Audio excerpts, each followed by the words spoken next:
Hello दोस्तों, नमस्कार। मैं हूं संदीप और आप देख रहे हैं हमारे चैनल टेक्निकल बाय संदीप। दोस्तों, आज हम होंडा एक्टिवा बाइक की इंजन फिटिंग के बारे में बात करेंगे। तो यहाँ पर आप देख रहे हैं, सबसे पहले हम इसमें चैन गाइड को एडजस्ट करेंगे। इसमें एक 8 mm की लंकी बोल्ट होती है जिस पे एक ओरिंग लगी होती है। तो आप उस ओरिंग पे सलाख मार लें ताकि इधर से क्लच के साइड मोबिल ना रिसाव करे।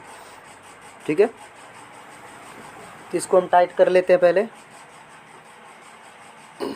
पूरी टाइट होने के बाद देखिए, ये जो करेंगे जिसमें फिट करेंगे, ये क्लच वाले चेम्बर में करेंग को फिट करेंगे। इससे क्या होगी कि ये वजन थोड़ी वजन में होती है, तो इसको नीचे रख के करेंग वाले चेम्बर से करेंग बैठाएंगे तो आसानी से बैठ जाएगी। अब उसके बाद आती है हमारी मैग्नेट वाली चेम्बर, जो जिस साइड मैग्नेट हमारी लगती है उस चेम्बर को इसमें फिट करेंगे। इसमें क्या है, ज़्यादा कुछ दिक्कत नहीं है क्योंकि गियर बक्सा इसका अलग होता है। गियर बक्सा जल्दी छेड़ा नहीं जाता है क्योंकि इसमें जो प्रॉब्लम आती है तभी उसको खोला जाता है, वरना इंजन बनाते समय गियर बक्सा खुलती नहीं है। और इस पर क्या है, पैकिंग नहीं होती है। पैकिंग की जगह सलाख लगा के अच्छी तरह से इस पर फिट करते हैं। और इसमें हमने चेम्बर बैठा दिया है। इस पर आप बोल्ट आते हैं, आपको दिखा दे पहले। इस पर एक बड़े साइज़ की बोल्ट है, ठीक है। उसको सब देख सकते हैं, 3 3 6 6 2 8 1 9, यानी टोटल 9 बोल्ट इस साइड लगते हैं। तो बड़ी वाली बोल्ट यहाँ पर लग जाएगी। उसको से 3 बोल्ट एक साइज की होती है, तीनों बोल्ट को चेम्बर के अंदर लगेगी, बाकी 3 बोल्ट बाहर लगेगी। तो चलिए सारी बोल्ट को टाइट कर लेते हैं, फिर मैं आगे दिखाता हूँ आपको। फटाफट इसको टाइट कर लेते हैं।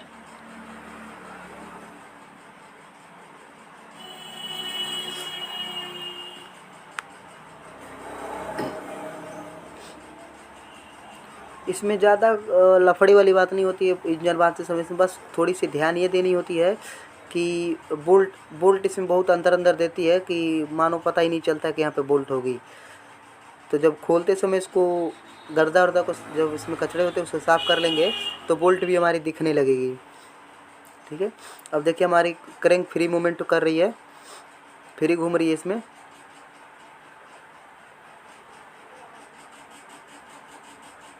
होती हमारी पंप गरारी, ये देखिए इसमें जो घाट है उसमें ये वाली गरारी, ये जो गरारी है इस वाले घाट में कनेक्ट होगी जो हमारी पंप गरारी। अब ये पंप गरारी किसको चलाती है, अब इसमें क्रैंक में देखे होंगे, ये वाली जो गरारी थी, ये क्रैंक में जो बैरिंग के ऊपर एक गरारी लगी थी, वो गरारी केवल इसको चलाने का काम करती है। ठीक है, तो हम इसको पहले इसमें फिट करते हैं।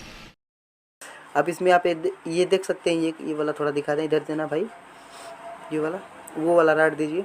देखिए इसमें एक पिन लगी होती है, ये जो पिन है ये इस समय तो फिलहाल नहीं निकली, जब लूज हो जाती है तो गिर जाती है। अगर ये नहीं रहेगी तो पंप हमारी चलेगी नहीं। पंप तो गरारी तो चलेगी पर पंप नहीं काम करेगी। तो आप इस चीज़ का ध्यान दें और इसमें सेंटर मिला के इसमें बैठा दें। बैठाने के बाद आपको ऊपर एक कवर मिलेगी। देखिए हमारी गरारी किस तरह चल रही है, ऑयल पंप गरारी यहाँ से हमारी मोबिल को ऊपर हेड तक पहुँचाने का काम करती है। उसके बाद से आपको एक इस पर कवर मिलेगी देखने को। इस कवर में एक ओरिंग होती है, ओरिंग को लगा के उस पर सलाख लगा के तब इसको फिट करेंगे। ठीक है, एक इसमें 2 बोल्ट होती है, एक बड़ी बोल्ट होती है, एक छोटी सी बोल्ट होती है।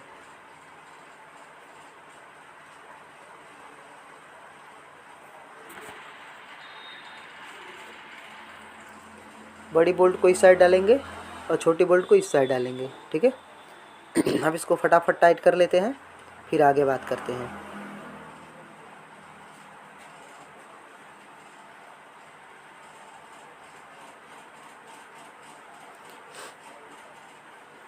अब देखिए इसमें जो पैकिंग किट होती है, इसमें 2 तरह की पैकिंग देती है। एक वेगो गाड़ी की होती है, एक वेगो स्कूटी की होती है, और एक एक्टिवा की, एक्टिवा 3G है। तो इसमें ये वाला पैकिंग डालेगा, आपको सामने देख सकते हैं पैकिंग रखी हुई है। तो दूसरी बाइक मतलब इसी बाइक की होती है पर मॉडल उसके थोड़े चेंज हो जाती है। ठीक है, अब इसमें क्या करेंगे, हम इस सिलेंडर को फिट करेंगे रिंग पिस्टन के साथ। यहाँ पे वीडियो हमने फास्ट कर दिया है ताकि आप हर बाइक में हर वीडियो में देखते हैं कि कैसे ring piston ring piston fit किया जाता है। तो उसी तरह से इसमें भी है। इसमें केवल तरीका जाने क्या क्या चीज़ कहाँ कहाँ करनी है। ठीक है, अब हम हेड की फिटिंग करते हैं। हेड पे पैकिंग मार लेते हैं, लोहे वाली पैकिंग लगाएंगे हेड पे। उसके बाद से हेड का इसमें फिटिंग करेंगे। तो पैकिंग हम इस पे डाल लेते हैं।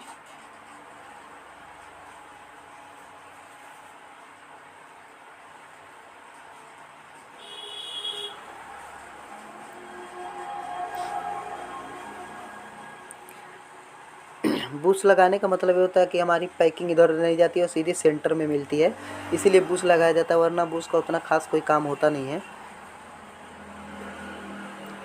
अब यहाँ पे बात समझने वाली है कि हमारी केम टॉप पे जब रहेगी तो इसमें 1-1 इंची का साइड प्ले रहेगा, जैसे कि आपको अभी हम हिला कर दिखाए हैं। और इसमें आपके इस पॉकेट में देख सकते जो 2 नंबर लिखा है, 1 नंबर लिखा है, वो हेड की जो बॉडी उसके सरफेस में होनी चाहिए। तो उस समय हमारी केम टॉप पे होती है और पिस्टन देखिए ये वाली केम है, देखिए इतनी साइड फ्री प्ले है ना, यानी कि हमारी केम टॉप पे है।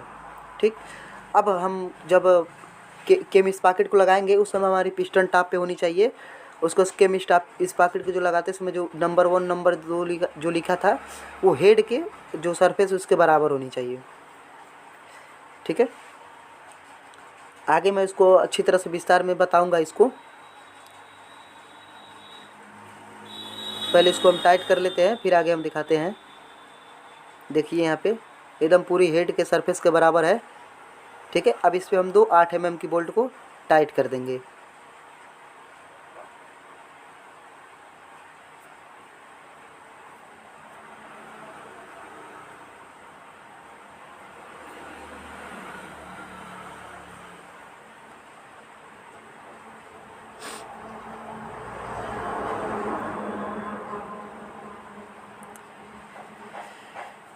टेंशनर में 10 mm की बोल्ट लगती है, 10 mm बोल्ट को टाइट कर देंगे टेंशनर को। उसके बाद से टेंशनर पिन जो होती है उसको फ्री कर देंगे, यानी कि जाकर टाइमिंग चेन को टाइट कर देगी। तो इस तरह से हमारी सारी मतलब इंजन की फिटिंग होती है। अब यहाँ पे देखिए हम टाइपिड मिलाते समय इसमें क्या होता है कि जैसे हीरो बाइक में बहुत हल्का प्ले छोड़ते हैं, लेकिन इस एक्टिवा में थोड़ा सा प्ले साइड प्ले होनी चाहिए, ऊपर नीचे का प्ले नहीं होनी चाहिए। इसमें साइड प्ले होती है जिसकी साउंड बहुत अच्छी तरह से आती है। इसमें क्या है कि अगर टाइपिड टाइट हो जाती है तो गाड़ी का आरपीएम स्लो करने पर बंद हो जाती है इंजन। तो इसको स्टेबल रखने के लिए हमें हल्का लूज ही रखना पड़ता है।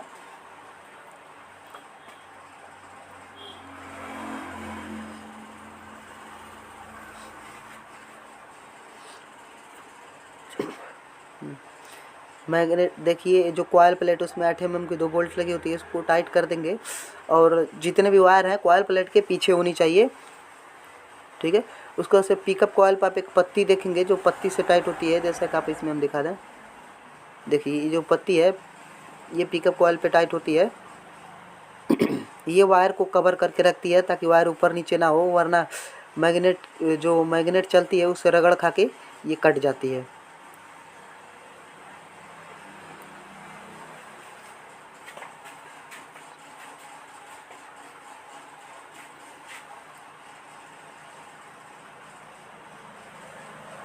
अब इधर का काम हो गया। अब हम मैग्नेट को लगा लेते हैं। मैग्नेट पे एक लाक होती है, लाक को लगा के मैग्नेट को उस पर एडजस्ट कर देंगे, मैग्नेट को उसमें डाल देंगे। और क्या होती है कि हल्की हल्की चोट देकर उसको बैठा देंगे। अगर उसको जो लाक होती है इस पर बैठी नहीं रहेगी तो आराम से बैठ जाएगी। ठीक है, हम यहाँ देखिए आप टाइमिंग चेंज चल रही है, इतना हम नचा दिए उसको से वाल दब रही है।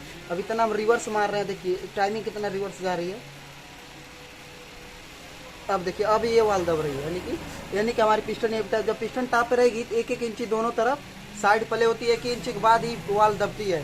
हम यहाँ पे आपको टॉप दिखा दें। यहाँ पे जो लाइन देख रहे हैं ये लाइन इसके बराबर होनी चाहिए, मतलब यहाँ पे। ठीक, ये हमारी टॉप हो गई। अब इधर आइए,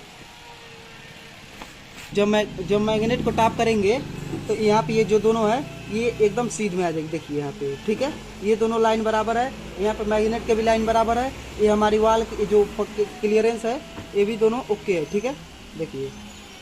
ठीक, तो इस तरह हमारी वाल मतलब केम को भी टॉप पे रखेंगे। जब केम टॉप पे होती है तो अंदर एक चीज़ दिखा दीजिए यहाँ पे, जब केम टॉप पे होती है तो हमारी दोनों सीढ़ियाँ जो होती हैं फ्री हो जाती हैं। ठीक है, हमारी पिस्टन जब टॉप होती है मैग्नेट टॉप पे हो गई और दोनों टॉप पे हो गए। ठीक है, अब हम चलते हैं मैग्नेट को टाइट कर लेते हैं, फिर आगे।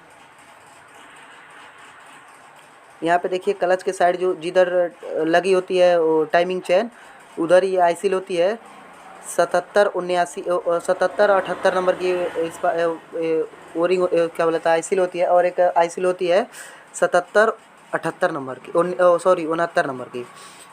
ठीक है, तो इसको इन दोनों को फिटिंग करेंगे और इस पर ज़्यादा चोट मारने की ज़रूरत नहीं है। इसको हल्के हल्के हाथों से प्रेस पर पुश करेंगे तो ये बैठ जाती है। देखिए ये गियर बॉक्स की आईसील है, इसको अब हम इसमें फिटिंग कर देंगे। टाइमिंग चेन की जो आईसील होती है उस पर एक प्लेट दी होती है उसको फिक्स करने के लिए। इस पर प्लेट लगा के 10 mm की बोल्ट होती है, उसको हम इस पर टाइट कर देंगे। इससे क्या होती है कि हमारी आईसील बाहर नहीं आएगी, इससे अंदर ही फिक्स रहेगी, निकलने का कोई चांस ही नहीं है।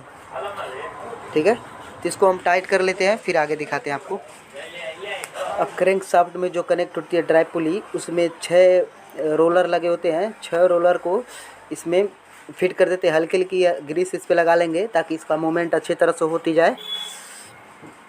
ठीक है, तो इसमें अगर ये फट जाती है तो इसमें आप नया डालेंगे तो अच्छा रिस्पांस देगी। इसमें क्या है, जर्किंग की प्रॉब्लम आती है। जैसे गाड़ी को आरपीएम देंगे तो झटके लेकर थोड़ी सी उठना शुरू करेगी, तो इससे समस्या आती है। तो आप अगर ख़राब हो तो आप इसको चेंज कर दें। अगर सही है, फटी नहीं है, तो आप इसे ही रहने दें। ठीक है, उसको ऐसे साइड ऊपर वाला जो प्लेट है उसको लगा देंगे। इस पर लगाने के बाद एक बूश होती है, बूश को इसमें फिट कर देंगे। देखिए बूश इसमें लग गई। अब इसको क्रैंक वाले शाफ्ट में इसको लगा देंगे अब। ठीक है, उसके बाद इस पर एक बेल्ट लगाएंगे। बेल्ट लगाने के बाद जो साइड दूसरी सरफेस वाली प्लेट होती है उसको हम इस पर लगा देंगे। ठीक, फिर पंखी आती है, पंखी को इस पर सेट करेंगे। पंखी हवा इसको क्लच को ठंडे करने का काम करती है, क्योंकि इधर मोबिल नहीं होता है, ये हवा से ही ठंडी होती है। फिर उसके बाद आप देख सकते हैं जो किक रैचिट है, जो किक जिससे किक हमारी किक जब मारते हैं तो इस पर कनेक्ट होकर हमारी क्रैंक शाफ्ट को नचाती है। ये वही वाली है। तो इसमें भी दांता बनी होती है जो क्रैंक शाफ्ट को कनेक्ट करती है। उसके बाद से एक वार्सल आएगी। इसमें वार्सल आपको 2 तरह के मिलेंगी, एक छोटी वार्सल, एक बड़ी वार्सल। तो छोटी वाली वार्सल क्लच क्रैंक छोटी वाली वार्सल इस पर हो जाती है क्रैंक वाले शाफ्ट पे। बड़ी वाली वार्सल वो वाले शाफ्ट पे, आउटपुट शाफ्ट पे। ठीक है, तो यहाँ पे आप देख सकते हैं इसमें नट को हमने इसमें सीधी चूड़ी नट है उसको टाइट कर देते हैं। ठीक है, नट पे भी सीधी चूड़ी होती है, इसको खोल के इसको बाहर निकाल लेते हैं। तो ये तीनों हमारी चेंज हो जाती है, स्प्रिंग के माध्यम से सबको रुकी रहती है। एक छोटी छोटी लाक होती है 3। ठीक है, ये हमारी ठीक थी, इसीलिए हम इसको नहीं छेड़छाड़ किए हैं। उसका हम इस पर बेल्ट चढ़ाएंगे। अब देखिए बेल्ट चढ़ाने का कितना आसान तरीका है। इसको इससे मूव करेंगे पीछे के रास्ते तो बहुत आसानी तरह से मूव हो जाती है पीछे। हम आप ऐसे लगा लेंगे इसमें। ठीक है, ऐसे पुश करते रहेंगे। देखिए ऐसे से पुश करके जब चढ़ाएंगे तो ये बेल्ट पूरी आसानी तरह से आ जाएगी। ठीक है, ये पीछे हो गई। ठीक है, इस तरह से करके हम इसमें लगा देंगे। देखिए ये इसमें भी चूड़ी होती है, तो मतलब दांत बनी होती है, ये सीधे अंदर चली जाएगी इसमें। ये मेन शाफ्ट से पकड़ के चलती है। जब हमारी ये वाली जब हमारी क्रैंक से आरपीएम बनती है तो ये आरपीएम इसको देती है, इससे क्लच हमारी फैलती है तो इसको पकड़ती है। इसको जब पकड़ती है तो ये हमारी शाफ्ट को चलाती है, इससे हमारी पहिया मूव करती है। इस तरह से इसका काम करती है। अब हम इस पर एक वार्सल डालेंगे, इसको अच्छे से डालेंगे।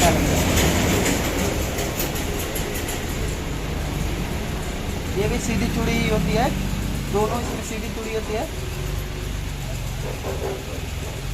अब हम इन दोनों को टाइट कर लेते हैं, फिर आगे दिखाते हैं। अब बारी आती है बैंडेक्स की। बैंडेक्स में आप देख सकते हैं, इसके बैंडेक्स में जो होती है इसके पीछे वार्सल होती है, उसको हम चेम्बर में फिट कर देंगे। जो मोटर से कनेक्ट होती है उसके बाद से इस पर ऊपर होती है एक ढक्कन टाइप की, उसको लगा देंगे इसमें। इसका काम ख़त्म। अब हम सीधा बाइक स्टार्ट करके आपको दिखाते हैं। क्लच कवर बांधना तो हर कोई जानता है।